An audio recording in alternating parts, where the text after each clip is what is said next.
It's 5 a.m. on May 15, 2016 in Tokyo. The city is still asleep, the streets deserted except for a lone figure in a dark hoodie.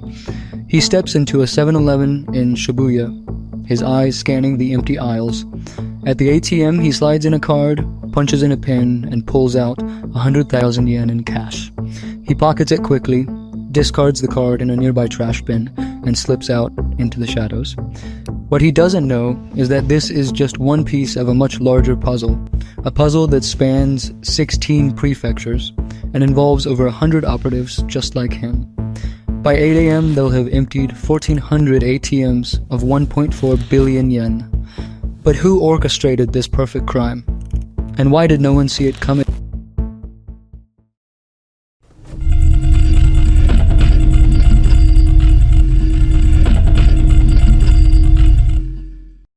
In a dimly lit room in Southeast Asia, a clever mastermind meets a shady contact tied to organized crime well before the heist. The contact hands over a USB stick packed with stolen credit card details from a South African bank, fresh from the black market.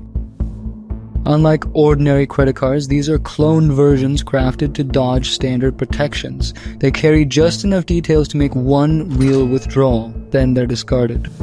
For months, cunning masterminds have been quietly working with worldwide crime syndicates and local contacts to plan a huge heist. They've surveyed convenience stores with accessible ATMs, tracked security staff shifts, and measured how long it takes police to respond, making sure every detail is covered.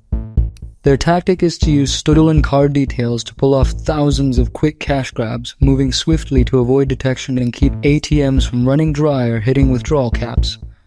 They carefully choose locals in Japan who know the streets, fit in with residents, and understand the city's patterns. Some are minor criminals after easy money, while others are part of Japan's underworld linked to Yakuza groups. Over 100 people are recruited, trained, and assigned exact ATM routes to strike in rapid succession.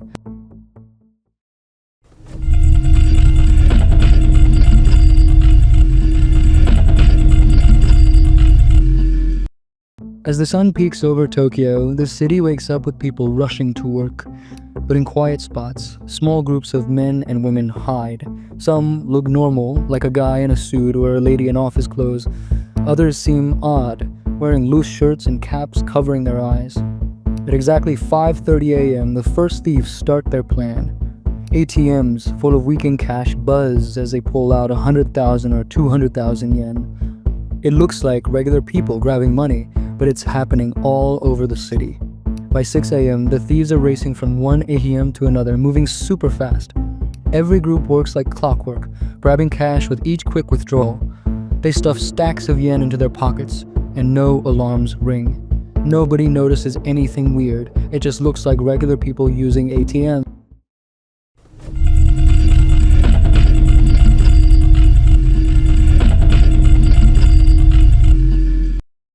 This isn't just a bunch of random acts. Every person involved has practiced to make this heist flawless. They know their routes by heart, and each withdrawal is done at the perfect moment to keep the cops clueless. For example, in a Shibuya convenience store, a thief punches in a pin and the ATM hands over 100,000 yen. As he tucks the cash away, his phone vibrates with a text. The command center says there's too much foot traffic at his next stop, so he hurries to a less busy area on the other side of the city. Over in Ikebukuro, it's a similar deal. Two men in hoodies slip into a convenience store, go straight to the ATM, and start taking out cash. One pockets the money while the other keeps an eye on the cameras, ensuring they're not caught on tape.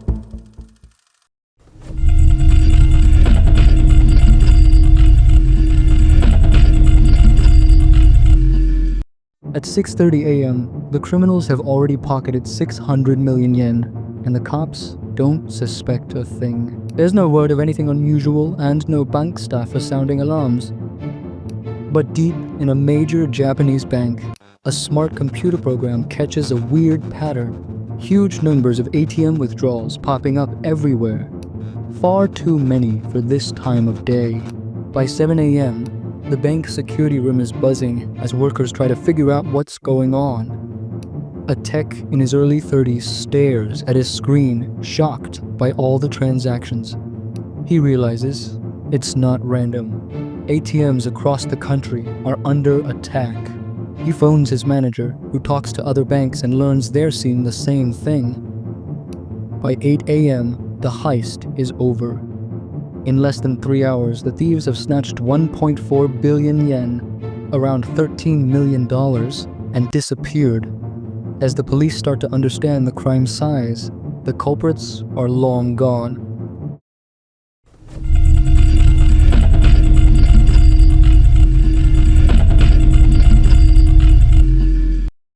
The story hits news worldwide, called one of the most clever crimes ever. ATM footage shows the thieves using hats, masks, or sunglasses to stay hidden. Days after the heist, Japanese authorities begin apprehending some of the lower-level operatives, with initial arrests on May 31, 2016, targeting individuals attempting to exchange stolen yen for foreign currencies. However, the masterminds orchestrating the operation remain elusive, believed to have fled Japan, their proceeds totaling 1.4 billion yen from approximately 14,000 transactions laundered through intricate criminal networks. Japanese police, collaborating with Interpol and South African authorities, traced the cloned cards to a sophisticated data breach. But the trail to the ringleaders grows cold, leaving investigators grappling with shadows. In the weeks following, global experts analyzed the heist's unprecedented coordination, marveling at how over 100 operatives executed such a large-scale crime without immediate detection. By August 2016, arrests escalate, with at least 11 individuals, some linked to organized crime, detained for stealing millions from ATMs. Despite these efforts, many believe the true architects will never face justice. The heist leaves a profound impact on Japan, prompting banks to overhaul security protocols, implementing advanced fraud detection systems, and accelerating the adoption of chip-and-pin technology. By October 2017. New regulations, including the amended Act on Prevention of Transfer of Criminal Proceeds, effective April 2017, strengthen anti-money laundering measures. The 2016 ATM heist, executed in just 3 hours across 1,400 machines, stands as a stark reminder of the vulnerabilities in even the most advanced financial systems. A feat of precision that continues to challenge authorities worldwide. This audacious crime, spanning 16 prefectures, exposed the fragility of global banking networks, prompting ongoing international cooperation to strengthen defenses. Despite advanced investigations, the mastermind's escape highlights the elusive nature of modern cybercrime, leading experts to ponder its implications for future security. Its legacy endures, serving as a wake-up call for financial institutions and governments to adapt, ensuring such a breach of trust does not recur.